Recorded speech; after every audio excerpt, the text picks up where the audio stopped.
Welcome to Lighthouse, Homeschooling in Oregon with OCEANetwork.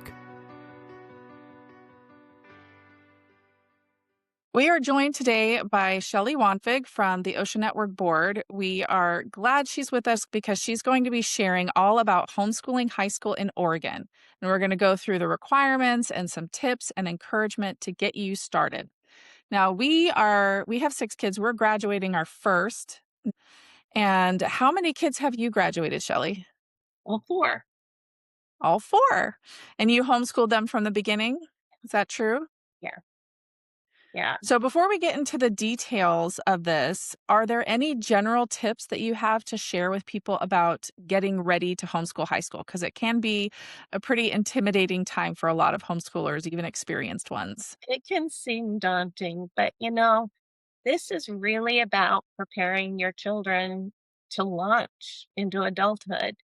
And so, yes, the academics are important, but remember, these are your last 4 years to pour into your kids and to be able to require anything of them. So you want to think about, before my kids leave my home, whether it be marriage or work or college or whatever it is, are they ready with what they need to walk with the Lord independently, to live independently?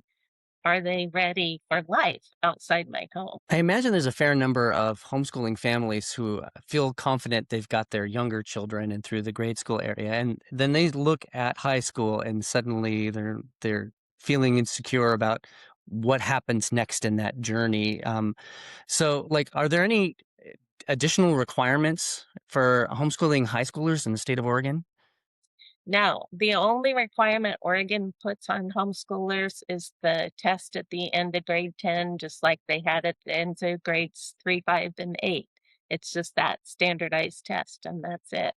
When we give our kids a diploma, we're saying that they met our requirements for graduation. So we're providing the transcript and the diploma then? Yes. So then what if we don't have to look at external requirements coming in from the state or whatever, which is fantastic. Mhm. What goals and requirements should we have for the high school years then? Yeah, so you want to think about, what are they going to do after they graduate? And of course, we don't know for sure. They can change their mind. I certainly have changed my mind a lot over the years, but you want to make sure that you are preparing for whatever potential things you see. If they're college bound, you want to look at the requirements for whatever college they might attend. And of course, you may not know specifically, but you might have some ideas in general. So look at several colleges. You go to their website, and under admissions, they always have specific admissions requirements. They might split it by accredited schools versus non-accredited, or they might say public school, private school, homeschool. It varies, but you can always find the requirements for students that were privately educated and look at the requirements and compare several colleges and aim high.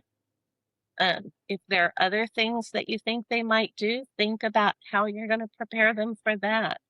Maybe you've got a kid who's always thinking of a new product to make and sell. If you might consider preparing them for they're starting their own business.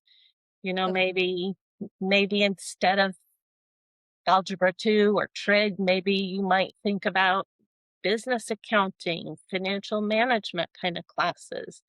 You can tailor it to what you see might be their need. Okay. So if you have a child that you're pretty sure doesn't want to go to college, how do you handle that? Do you just focus mostly on their interests and the customizing side of it, or do you also prepare for college in case they want to go? Like, when can you say, okay, we don't need to worry about these requirements because you're not going to college? What would your recommendation be?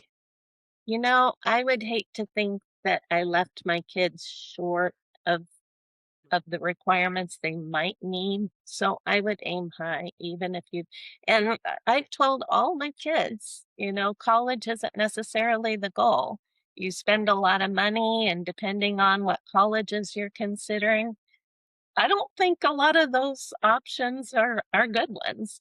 But you don't want to leave your kids short of being qualified for where the Lord is calling them. And, maybe when they're younger, you don't see it, but things change. So I would aim high. But I still wouldn't make that my highest priority. My highest priority is, are they ready to walk with the Lord and live independently? I worry about or I shouldn't say worry about, but I care about their character, their walk with the Lord, their work ethic, their ability to study. If I teach them nothing else but how to learn, how to work hard, they can pick up whatever I didn't cover in school, academic. Right.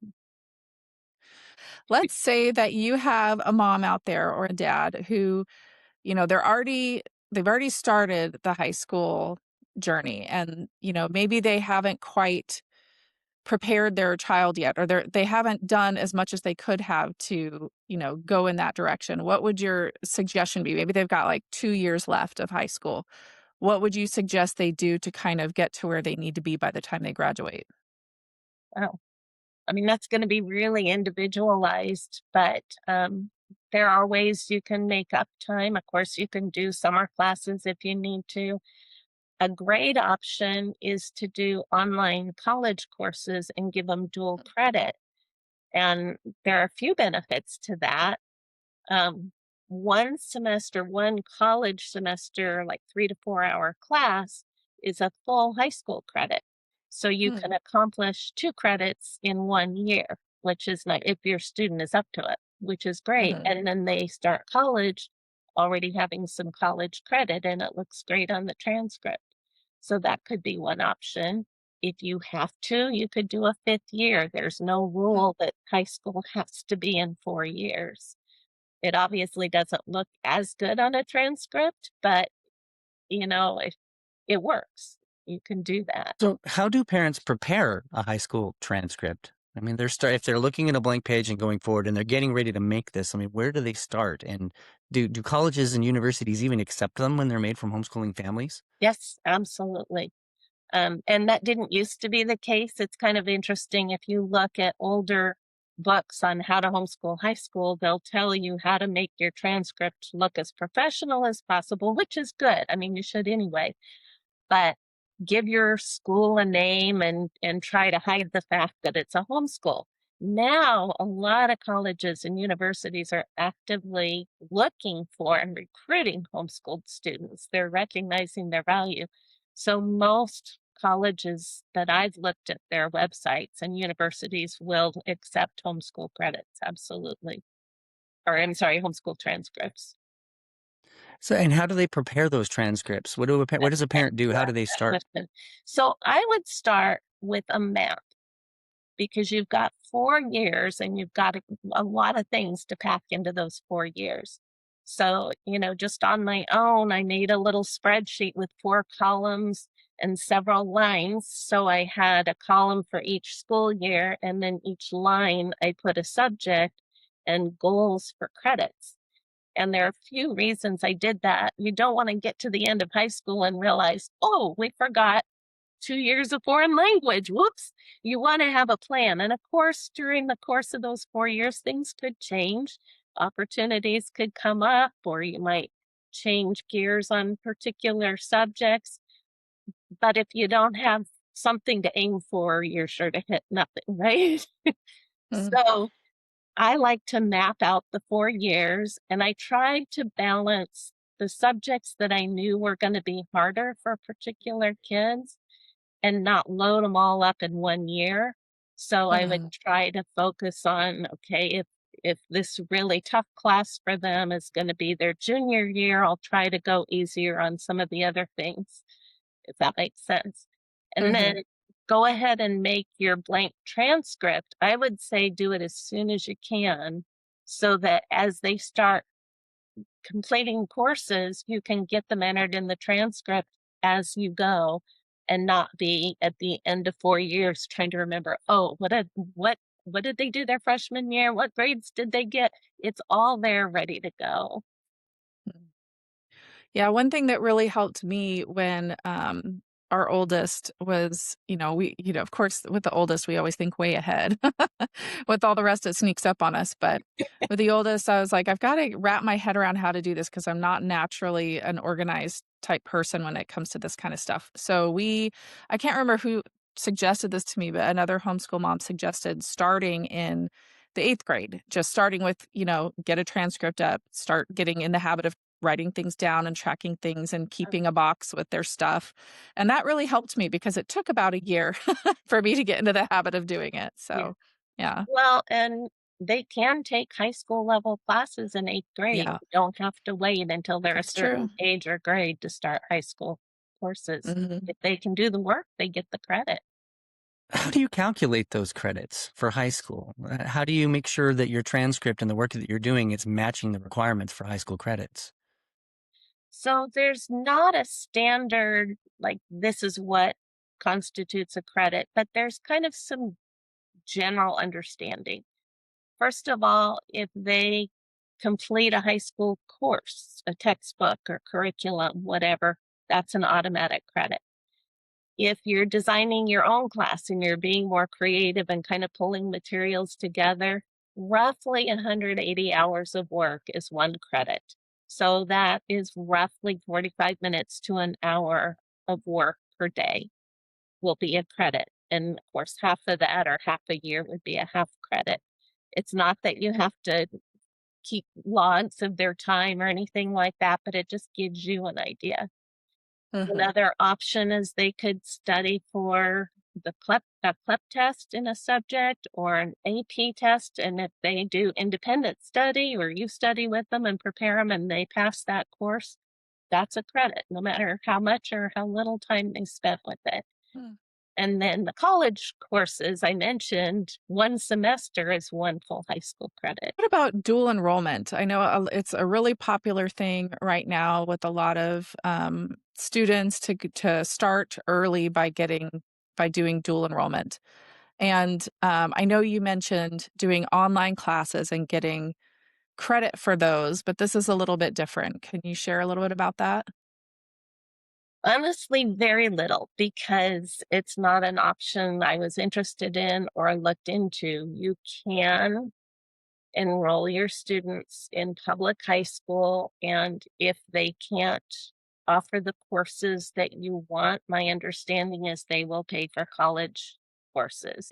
It's a personal decision, but I wouldn't feel personally that it's worth it to enroll my kids in public school just to get free college. I'd rather pay for the college and choose the college that I want to use. Um, Okay. but So dual when people credit, you're say, for it. okay.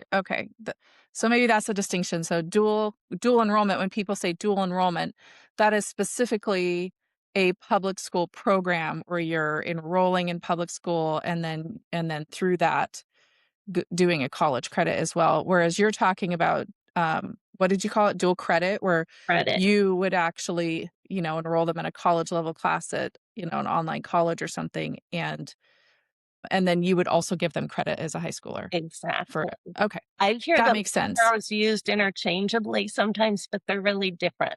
Dual Right. enrollment implies they're enrolled in 2 places at one time. So they're Okay. enrolled in a public school, or maybe there are private schools that offer that. I've not heard of any, but in Hmm. theory, I guess you could. And then they're also enrolled in a college. Dual credit is when they're still homeschooling privately, but they're getting credit from a college course. You mentioned CLEP testing Mhm, earlier, mhm. and I figured for the uninitiated who are just kind of going into this part of their educational journey, they may not know what that is. Could you define that for us? Okay, so CLEP stands for College Level Examination Program.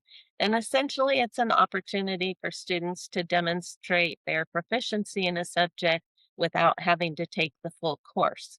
So there are books that you can get that kind of give you an idea of what's going to be covered and whether you teach the whole course and then use the CLEP test as kind of an extra potential college credit. I say potential because some colleges will accept CLEP credits. In other words, if you pass the CLEP test based on your score, that could potentially be a college credit with a grade based on their score, but not all colleges accept CLEP tests. So that's something that if you're interested in doing and getting college credit for, you'll want to check with the credit with the college ahead of time. So what are the pros and cons between going with a CLEP test versus going with an AP? Like, how would a parent figure out which is better? So typically AP credits are more widely accepted than CLEP, but it's not universal. You really need to check with the college. And you can sign up and take AP courses and then take the exam, or you can just study on your own for the exam and then take it independently. Okay. What about testing? I was public schooled, so I remember the PSATs, the SATs, and the ACT tests and ASVAB. Um, do yeah, ASVAB. I don't know that one. Do all the high school students have to take these tests? They're not required to, but most colleges will want to see generally either a an SAT test or an ACT test. And that's fair, especially for homeschoolers, because they don't know how rigorous your courses were at home. So having them present an SAT or ACT score gives them a little more objective look at your students' level of achievement. Some private colleges will accept the CLT exam, but that's less common. So if they're college bound, I would plan on the SAT or the ACT. And there are advantages and disadvantages to each in terms of your student strength. So that's something you might want to look at ahead of time. You can look at the Princeton Review website, has a lot of information about the differences between the two tests. Typically, the SAT is better for students with a stronger vocabulary. Students that excel more, for instance, in science, might be able to demonstrate their knowledge more on the ACT test. So that'd be something to consider. And then the one important thing is if your student you think might qualify for a National Merit Scholarship, they can only take the PSAT in October of their junior year. That's the only way it would qualify for the National Merit Scholarship. So that's important if you think they might qualify. So what about the other tests? If a family was thinking that they wanted to go ahead and do testing with SAT or ACT for their children, when should that be done, and how do they prepare for that? So there are a few things. I mean, obviously, just studying well in general.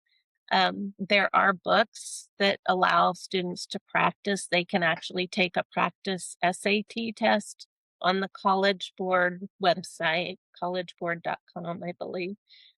They can also have sample questions emailed to them. I think it's daily, if I remember right. And I would guess a similar thing is available on the ACT. I've not tried that. But those are some options. And they would do those in their senior year? Like, do the tests in their senior year? They could do them all along. They could take a practice Okay. SAT their sophomore year if they want to, and there's no harm in taking a test repeatedly.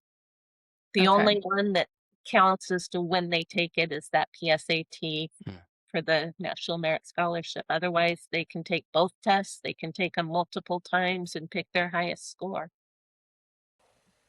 All right, friends, we are going to continue this conversation in the next episode, so be sure to come back and join us as we talk with Shelli Wanvig from the OCEANetwork board about homeschooling high school, with more tips and encouragement coming your way. Thanks for listening to Lighthouse, Homeschooling in Oregon with OCEANetwork. Don't forget to send us your questions, and make sure to like, subscribe, and share this podcast with other Oregon homeschool families. Join us again next time as we continue encouraging and informing homeschoolers across Oregon for the Lord Jesus Christ.